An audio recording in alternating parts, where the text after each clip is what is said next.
자, 설교 어떻게 들어야 할까? 이 책이죠. 여러분들에게 나눠드린 이 책을 같이 한번 읽어보도록 하겠습니다.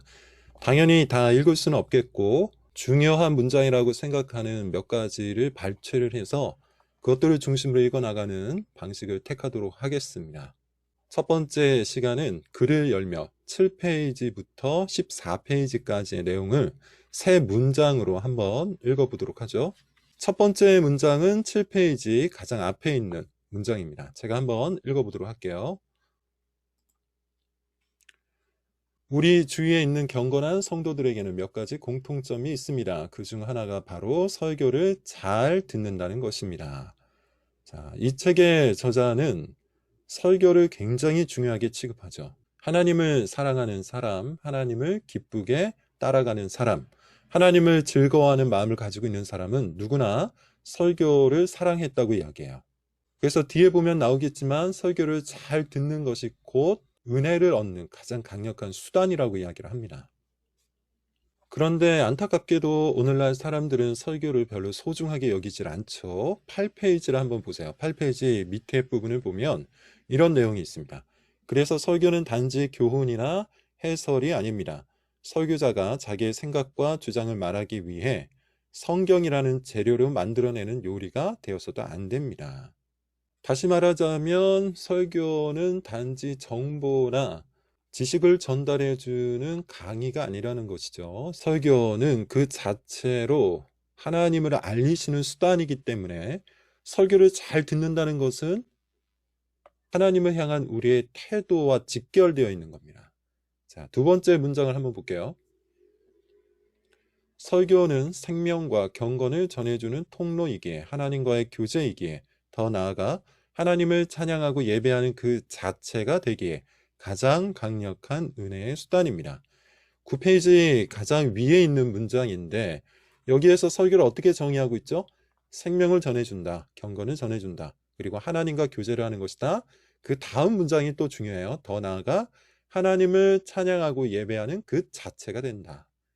다시 이야기하자면 설교를 듣는다는 것 자체는 하나님을 찬양하는 행위가 되는 것이죠. 예배하는 행위가 되는 거예요. 그런 의미에서 설교는 가장 강력한 은혜의 수단이다. 그러면서 이 저자는 오늘날의 안타까운 현실을 이렇게 얘기합니다. 9페이지를 보시면 이런 이야기가 있어요.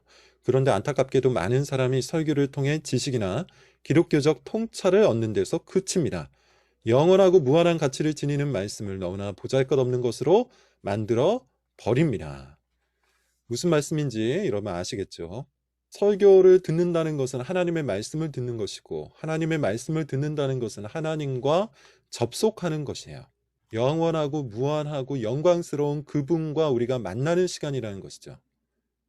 그런 의미에서 설교는 단지 지식이나 기독교적 통찰을 알게 되는 강의 시간이 될 수 없다는 겁니다. 생명을 얻는 시간이고 경건을 얻는 시간이고 은혜를 얻는 시간이라는 거예요.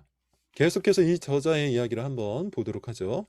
10페이지 가장 아래 문단입니다. 설교는 그리스도인을 은혜 안에서 자라가게 하는 가장 강력한 수단이요 도구입니다.